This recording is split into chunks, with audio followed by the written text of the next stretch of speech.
You seriously never played this? You seriously never played this? Lennon. Oh God! Welcome back to You've Seriously Never Played This. Why do I We're keep killing getting it hurt like when I skeletons. sink? I know, right? It's like the third week of recordings in a row where that's happened. Where it's like I'm gonna sink my stuff, and then something beats the crap out of me while I'm doing it. Ooh. It's really great. So off the mic, we just had a discussion about like comedy and stuff like that. Yeah. And like, there's gonna be some carryover into the episode. So long story short, I have a friend, and I don't know if Lennon, are you comfortable calling him your friend? Oh, yeah. Or would you okay. So Lennon and I have a friend who does stand up as well. Who I'm not gonna mention names because it does get a little disparaging at some point. Yeah. At some points, like the way I feel about his emotions, but also so you know, I've talked to him personally about this. Yeah. So you, the audience, know that I'm not just talking shit behind someone. But we had a discussion at a show we were on a couple weeks ago, where he said he is tired of doing open mics in our area because What? Go on. he's tired of seeing the same performers over and over again, but he's also tired of performing for the same audience members over and over again. And that happens. I've had that feeling too. I mean, yeah, but that's why, like, open mics, in my opinion, an open mic is not for performing for a new audience. Okay. Like, it's like, okay. Yeah, So, they're called shows. so here, yeah. So exactly, this is my opinion of things, right? If let's make a comparison no one's ever made before. Let's compare stand-up comedians to a bodybuilder, right? Like someone who is a like you are Arnold, correct. like That is a Arnold comparison no Schwarzenegger. one has ever made before. Sure, but there are very similar things, in my opinion, that I'll cover now. So, so you have your, like, Mr. Olympian, or whatever it's called, the thing that Arnold Schwarzenegger did, right? Are you not an expert on bodybuilding, Chris? Who would have thought? Just look at me, Lennon. I am the pinnacle. I am... I saw it coming. Nothing I can do to stop it. I am peak male No. performance. Yeah, you're right. You are. But so here's my comparison. Where my comparison comes in. Okay. Right?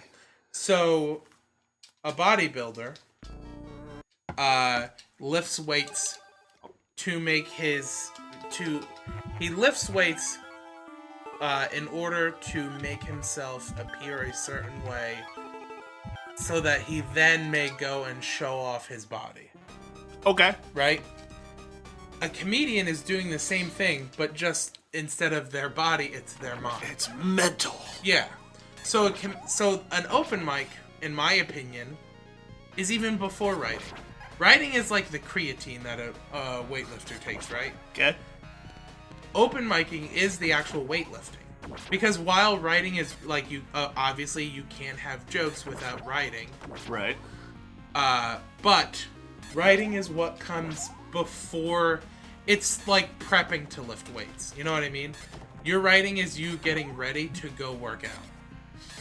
And doing stand-up is the working out. I would much rather say writing is the weights themselves. Okay, sure. Yeah, writing is... Because you can't lift weights without them. Yeah. As much as some people fucking really want to at open mics. No one's Todd Barry. No. Like, nobody at an open mic is Todd Barry. Speaking of which, plug, if you didn't watch Todd Barry's crowd work tour on Netflix, absolutely watch it. You're a darf. Yeah, I screwed that guy over. Let me hit you with my sword! Oh no! It's an amazing special, though, and it's, like, very just... Can you jiggle the thing for me? I don't have a C button right now. Thank you. So to our friend, I said, have you ever performed... And this was not a dig, and I told him to, like, before I said it, I was like, listen, this isn't me saying you're any less of a person for saying no. But have you ever performed in a city? Because where we Yeah. perform are towns. Yeah, we perform in shit houses. Yeah. Who else So I was that like, guy? have you ever performed in a city? And he said, no. I was like, okay, you've never done an open mic in a city. He's like, no. And I said, then you have no idea what you're talking about. Because the open mics that we have in this area are tremendous. are exactly the same, if not significantly greater than an open mic in the city. I forget who told me this story, but there was a comedian from, I don't know, like California or some shit. Yeah. Or whatever, who came out to one of the open mics at, I think, the Harrisburg Comedy Zone. Fuck. And she came out to the mic or something, and she said, "Whoa, you guys have people here." Yeah. Yeah, we do. Oh, for sure. I mean, like, the people who have come to, like, our open mics on tours and stuff like that, like, you know, we haven't gotten anyone huge, but we've gotten, you know, Dave Ross, Ron Babcock, Brandy Posey, Finn Straley, like, notable people, but just not, like, household names. Yeah. They've all been, like, your open mics here. Like, the shows and open mics you put on here Yeah. are better than some of the shows and open mics I do in Los Angeles. Yep. And, That's like, how it goes. and that's the thing is, like, don't get me wrong, I 100% get it, because I go through constant fluctuations of, I hate doing open mics, Yeah. and then I get upset because I haven't, like, right Because you now, haven't been doing enough. right now I haven't done an open mic in, like, 2 weeks. Yeah. And that drives me insane. I feel horrible. Not like I feel guilty horrible or anything like that. Yeah. My self-esteem is lower because I haven't done an open mic in like 2 weeks. I've had a similar feel with comedy lately. Just in the... That was lucky. Enemies respawn, don't they? Some do. Just in the sense that I haven't thought about comedy in I couldn't tell you when. It's like, Yeah. I should have written like 2 new minutes of material by now, since the last time I ever had comedy pop into my head. Yeah. As far as I'm concerned. But it's just like, so I totally get the feeling of like, oh, I don't want to do this anymore. But like, as a comedian, like, you're never over open mics. It's true. Like, there's another comedian who I won't say their name. But Are you sure? They had, yeah, I mean, hopefully. But they spoke to another person who's been doing open mics. So these two people, this is something that I was told, so I don't know 100% it's true or not. Okay. But there are 2 comedians I know who have been doing it. 2 people, I don't even want to say comedians. Leap of Just faith? Leap of faith. Oh. I don't... I don't even want to say comedians, and it's not like because I'm like a diva and don't want them to be, you know, I don't... It's just like there comes a point where you're a comedian. That's crazy. So there comes a point where you're a comedian, right? In my opinion, you're not a comedian the moment you So start doing you're open a mics, comedian. right? Like, do you agree with me there? Like, just doing open mics doesn't make you a comedian. Oh god, yes. Absolutely. Okay, cool. So these two dudes have been in it for roughly 6 to 8 months, maybe almost a year. That's nowhere near enough. I agree. So one of them, in a private conversation we were having, one of them told me that the other had said to him, "I'm just so over open mics, I don't want to be doing them." Dude, you don't even have a type then- 5. Well, oh my god, no way. You know this comedian. And you're talking about these people. Okay. You know this person. Yeah. You've seen them perform. Yeah. They don't have a type 2. Okay. They don't have a joke. Oh. Okay. But they're so over open mics according to themselves. And my response to that was, no one's ever over... Like, you can say you're over open mics when you're Jerry Seinfeld. Yeah. Jerry Seinfeld is the only comedian I can think of who doesn't do open mics. Like, Jerry And I Seinfeld think he does, and doesn't Chris he? Rock. And even they do, like, sometimes. Yeah. And also too, like, at that level, open mics are a little different. Like, their version of an open mic is they go to a show at the Comedy Store and they Yeah. say, "Hey, can you give me 30 minutes?" Yeah, exactly. But that's still, like, their version of an open mic. Yep. But I'm saying people like John Mulaney people like Louis, people like Nick Kroll, people like Pete Holmes, they all, like, these, like, they're not household names, but they are comedians for a living. It is their full-time job, and they live comfortably. Yes. They still do open mics. So you who lives in fucking podunk nowhere, and you do nothing, you're not over open mics. It's true. 100%. And it just, like, that, I don't know, that mentality of, like, oh, I'm tired of doing them. There's a difference, too, between, like, I'm tired of it and I'm above it. Yes. For sure. So the first guy we were talking about, his mentality is, I'm just tired of it. Yeah. The second and that's okay. Oh, you can be tired of it. Yeah. I'm fucking tired of most He's in things. that phase.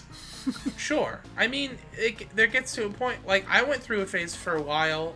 I was maybe a year and a half in. Ooh, bad idea. I was maybe a year and a half in, so I was still pretty new. Yeah. But I went through a phase where I was like, am I even funny? And it's because I was primarily I was doing like 1 to 2 open mics a month. Yeah.